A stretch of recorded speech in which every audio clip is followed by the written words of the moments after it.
तर हनुमान चित्रपट बॉलिवूड नाही आहे, तो आहे साऊथचा का कुठला तरी म्हणजे आहे महाराष्ट्राबाहेर किंवा जे हिंदीकरण असतं त्यांच्यातल्यापेक्षा जरा तो बाहेरचा चित्रपट आहे.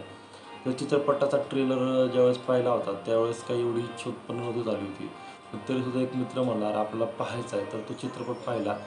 एक जे प्रभू हनुमान आहेत की त्यांचा म्हणजे जास्त काही वावर दाखवला नाही, पण तरीसुद्धा तो थोडासा जो वावर दाखवला आहे ना, त्याची उत्सुकता त्यांना बघायची म्हणजे असं आपलं मन भरत नाही ते त्यांना म्हणजे व्यवस्थितपणे पाहता नाही आलं किंवा जेवढं पण दाखवलं आहे ते आणखी इच्छा उत्पन्न होते. पण जेवढं दाखवलं ते पण अंगामध्ये एक एनर्जेटिकच असं त्यांचा वावर दाखवण्यात आलेला आहे. तर खूपच अप्रतिम म्हणता येईल या चित्रपटाला.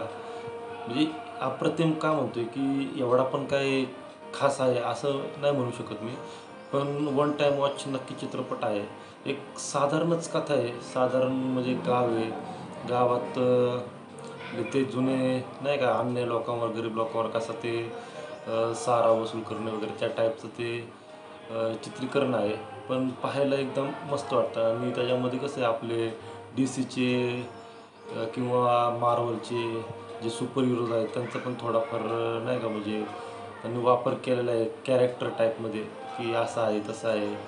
तर ठीक आहे वन टाईम वॉच नक्कीच आहे. तर तुम्ही पाहिला असाल तर तुम्हाला कसा वाटला हे नक्की कळवा आणि अशाच नवनवीन चित्रपटांच्या समीक्षेसाठी आपलं निखिल मोरे चॅनल नक्की सबस्क्राईब करा. भेटत पुढील व्हिडिओमध्ये. धन्यवाद.